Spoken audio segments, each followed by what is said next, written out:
to meet so many great people is Francis. Morning, Francis. Morning. Hiya. Great to see you. Wonderful to see you. Francis O'Neill, everybody, researcher, writer and holder of yellow boards. And Francis was on with us recently. Didn't like me calling him an activist before, so I thought I'd avoid it this time.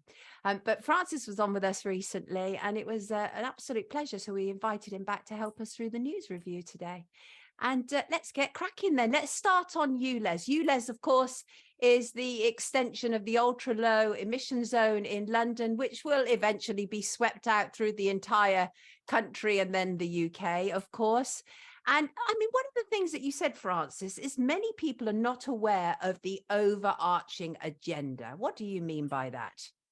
Well, when we speak to people on the street, they're all, they're against Sadiq Khan because I'm in London. And so they're all against him and they see it as a personal thing. If they get rid of him, maybe things will be better. But he's part of an organization called C40 Cities, which has 100 mayors around the world. And this is part of United Nations Agenda 2030, which obviously some of us will know, but that's a way of making it appear like it's a local thing being introduced by mayors. And then it has a different flavor. It's like an illusion. So you think, oh, it's a local thing. They're trying to clean up the air so that our kids don't have asthma. It's using the saving granny kind of psychology. You've got to look after the vulnerable people in society. And it's not just Sadiq Khan. It's not a local thing. It's not caring for the community. It's a top-down diktat which they're imposing with the illusion of it coming from, from local people. It's very clever, isn't it, really, to localize it in that way in some respects, because you're absolutely right. The moment people talk about ULEZ, often Londoners go, yeah, I can't stand Sadiq Khan. And it's like, as you say, he is the chairman of the C40 Cities. Tell us a little bit about the C40 Cities. We have talked about it before, but I'd be interested to know about it from your perspective. Well, what they've done is, I think they create this mayoral exchange or organization where they've got the 100 mayors. And for the reason that they want to make it local. And then I don't think people are aware of that in the background. So if they just see Sadiq Khan or somebody like that, someone in Canada, or a mayor in Canada, or wherever it is, introducing this thing, they don't recognize it as being from government. And what you've got at the moment is a really interesting scenario where they've got Rishi Sunak opposing it. But these two characters are both World Economic Forum. So it's a Punch and Judy show. You're not supposed to see the guy behind the stage who controls both characters. And so and what you then think is, though, again, like at the beginning of lockdown, if you remember, Boris Johnson and the Conservatives, they care more about the economy than saving lives. They care more about money. It's about people's lives.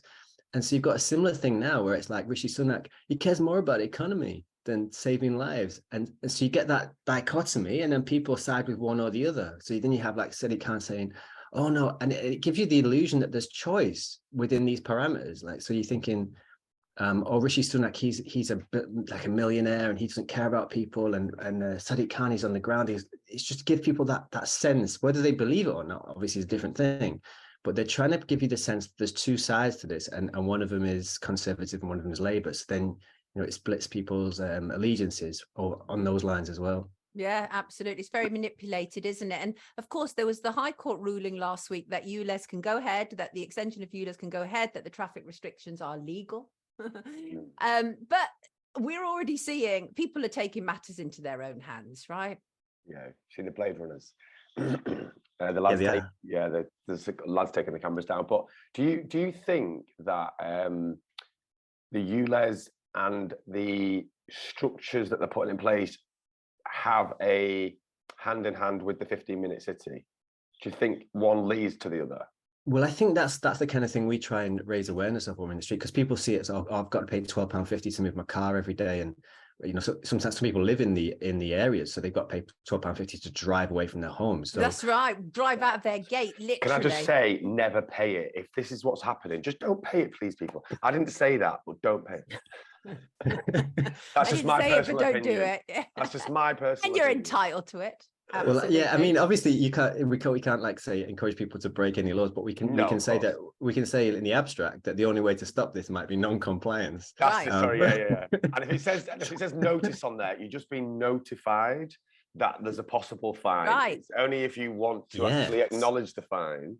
And also, I did read that there was millions of unpaid fines. So, and when we go out now with the yellow boards, there's like so much response against it. So if you can imagine the scenario where everyone who's beeping the horns at us didn't pay the fines, that'd make life very difficult for the authorities to enforce this, right? So, sorry, what was your question? What were you saying there? About leading into the 15-minute cities. Yeah, so that's what we try and raise awareness of, because people see it as £12.50, don't they? They say like, oh, you've got to pay this this money, and they see it as a singular, imposition. Oh, I've got to pay £12.50 if we get rid of this. No, but it's actually what's really happening is that they're putting surveillance cameras on every traffic light, and so that creates a checkpoint society. Now, at the beginning, it's for the car, right? So you think, okay, my car, but then once the surveillance infrastructure is in place, that it can be used or abused to the extent to which the government chooses or the state chooses. So we know already that they have plans, like the commission people to do reports for them, these transport authorities, and they say, oh yeah, so in the future, what they have got planned is a pay per mile scheme, which would apply to pedestrians, cyclists, drivers, people using the tube, and it's going to be tied into a city move app, right? So that they can track. So they already have it to a degree. Like they have this Oyster card, which is in its embryonic stage, right? So you got in London, you can use a card and you can use it on the bus and you can use it on the tube. And it's been cashless for a few years, hasn't it? Yeah, and in London it's cashless. Yeah. So they're bringing in this cashless society. And so if you start to think about it, if it's for transport, it's for everywhere, then the next step along from that would be transport and shops. And again, you have the cashless drive in the shops. So if you look around, so in London, again, like lots of places are turning more and more, the option of cash is becoming more and more limited. So in supermarkets, you'll see more and more like the card checkouts, or in and there's even, obviously we've talked about before, the supermarkets where they've just is card only, but they're very few at the moment.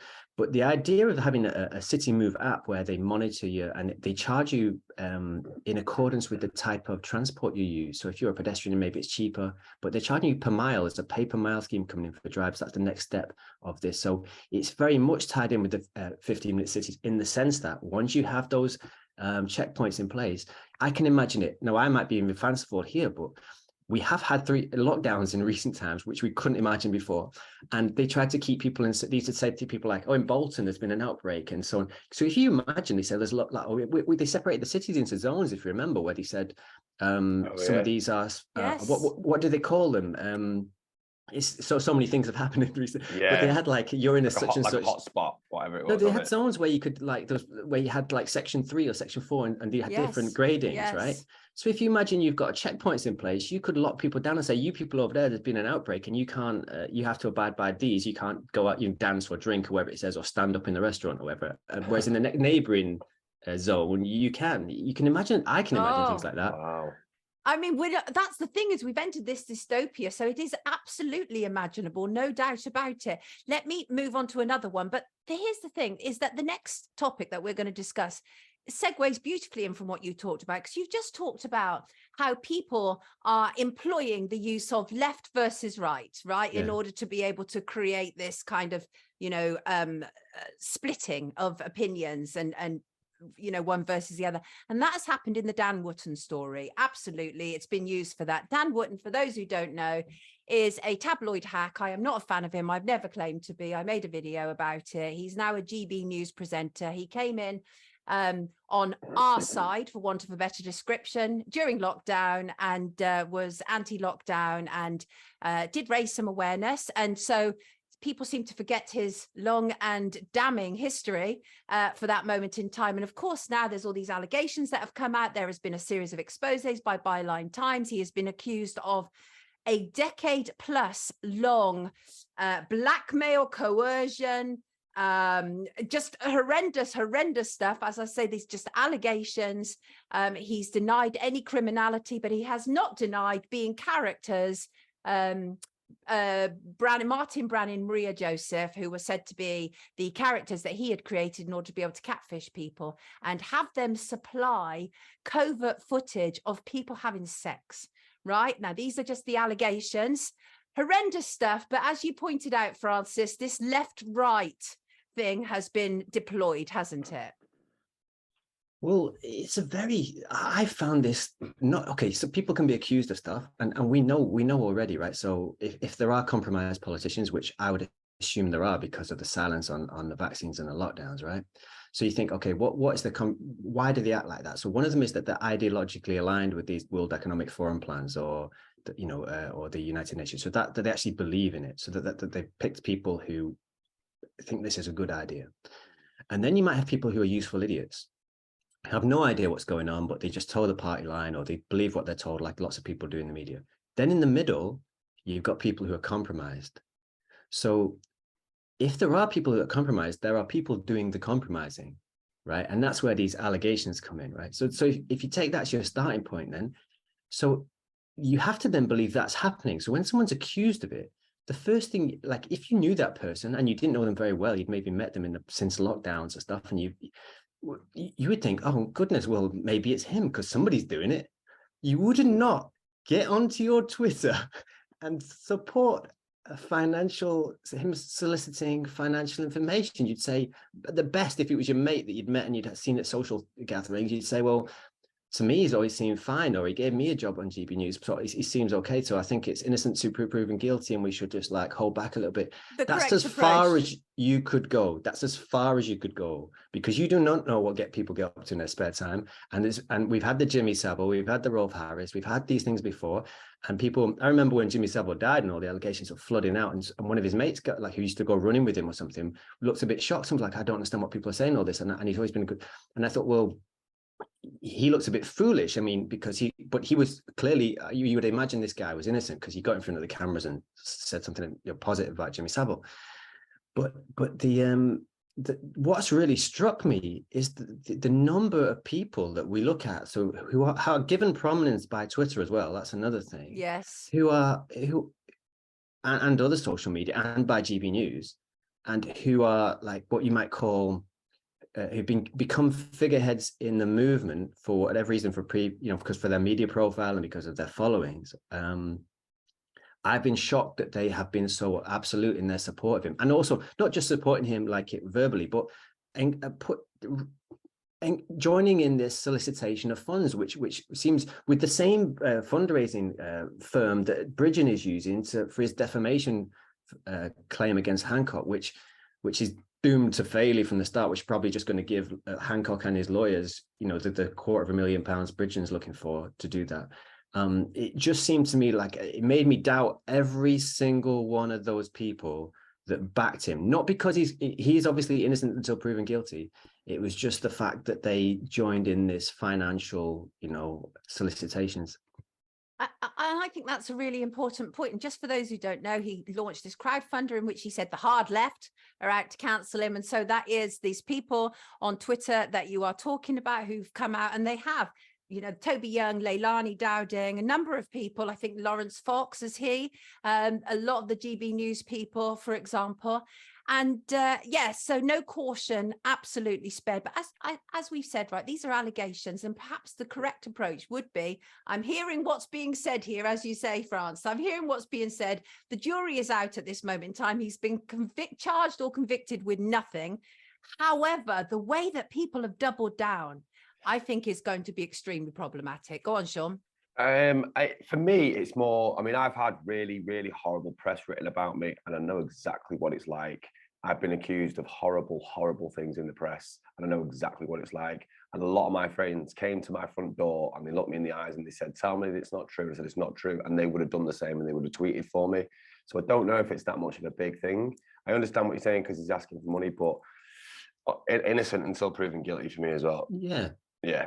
I hear that. For me, the reason it's a big thing is this is a man who has informed our media narrative for a number of decades, and on substantial platforms. But if it's true what's being said about him, we need to question that, because this is a man who sat as judge, jury, and executioner over people's lives for a very, very long time. Go on, Francis. Yeah, and also I've seen your video on it, Sonia, which is well worth watching if anyone hasn't. But it's not that's not the point, is it? Like it's obviously innocent until proven guilty. But the point is that it's being ignored by the mainstream media. Yes, so now that is important. Right, okay. So if you can say, if everyone was talking about Hugh Edwards before he was named, everybody talks about all these people and makes suggested things before they're named. But this guy's been named, he's been accused, he's not denied it, and then he's had this wealth of support from celebrities who usually distance themselves from anything like this. They don't care. Like they drop the people like a hot potato, or like as soon as they hear something negative about them. Yeah. And they've done the opposite.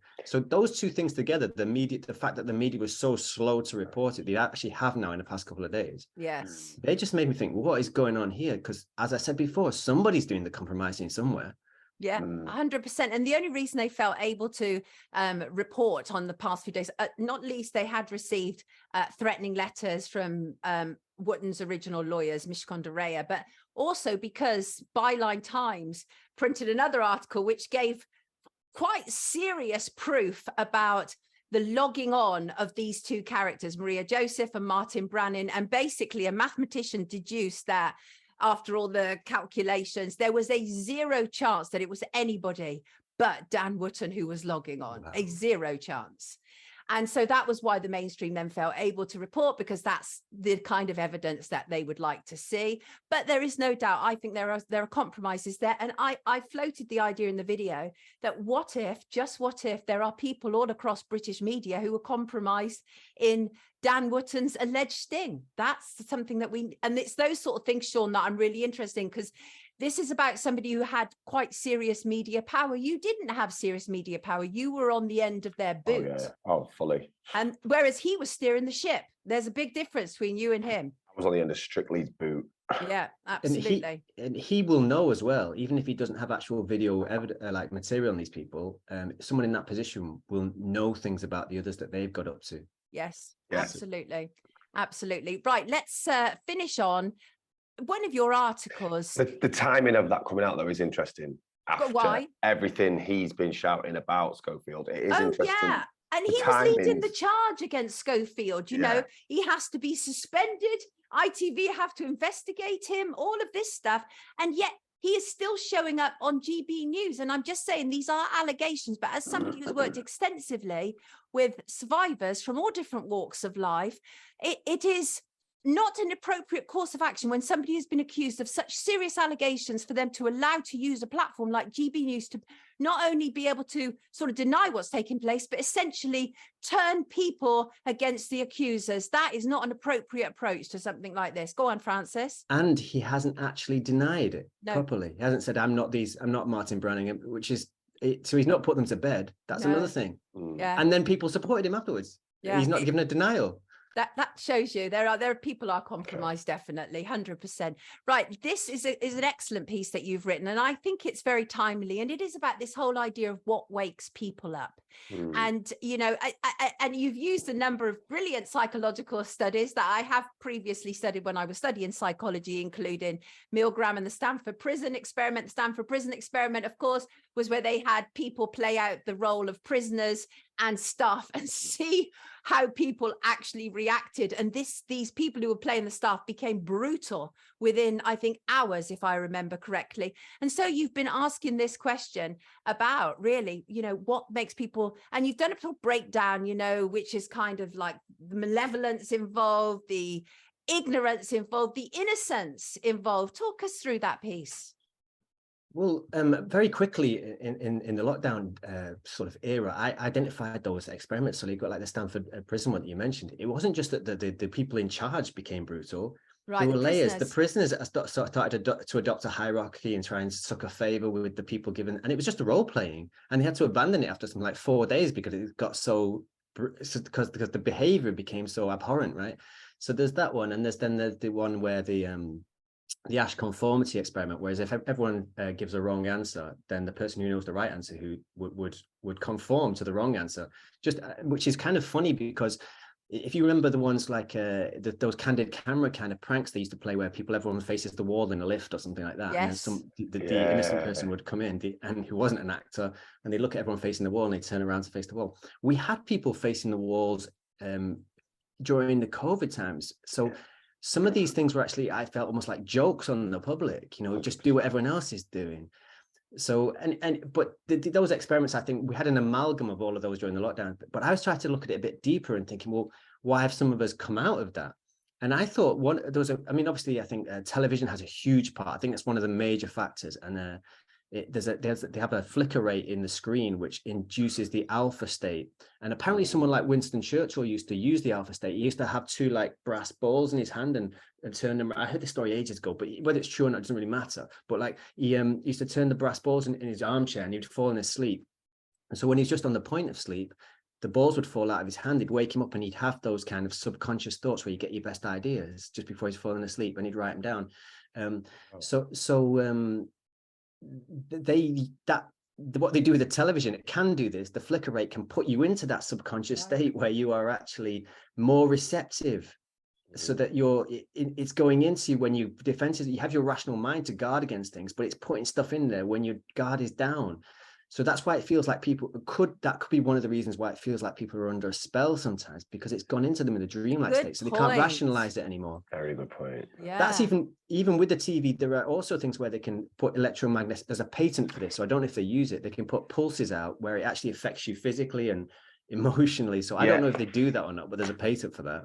Do you know there's also a patent for, I found it on Apple have a patent for 2 screens on a phone, one that humans can see, and there's another screen playing exactly the same time that an Apple computer or an AI would be able to read. So now there's 2 screens on your phone. I'm quite sure they do that, because I always think that, what you've seen pictures of Zuckerberg and these guys, and they always cover the camera on the phone. Always. Yeah. Right. Yeah. Because I think they monitor your reactions to what you're seeing. I think the 100%. Computer monitors your face. It's a 2-way interface. Yeah. So, but with the people though, the innocence. One of the things I noticed very early on was we talked about malevolence there. Like, it is that I think people with an experience of trauma or malevolence, like, so some people might. I'm not saying everyone does, but some people might go through life and never really experience some people doing something evil towards them, something horrible towards them without good reason. But I think if you have had that, then you look out for it forever. Yeah. Right. So you start to recognize patterns of abuse. And there were so many people people who say, like, I've had an abusive boyfriend, I've had an abusive girlfriend, whatever, and that's never happening to me again. I'm never letting pull my strings like that again. So they were like that when the government started doing it. Like, they're just not having it. So I think that that's where the innocence comes in. Like, if people are, conditioned to believe authority in the BBC and they've never had a reason to distrust it, or they've never reason to question. And that can go back to, like, so we sometimes look at the older generation and it's very hard to wean them off the BBC or whatever. And exactly. Francis, got that trust. That's on your Substack, right? Yeah. What is it that wakes people up? Please go check out. We'll put a link to Francis' Substack. Thank you so much for joining us this morning. We truly appreciate you kicking off our week in such grand style. Everybody, Francis O'Neill, take good care of yourself, Francis. Thank you very much. Bye-bye. Have a lovely week. Wonderful.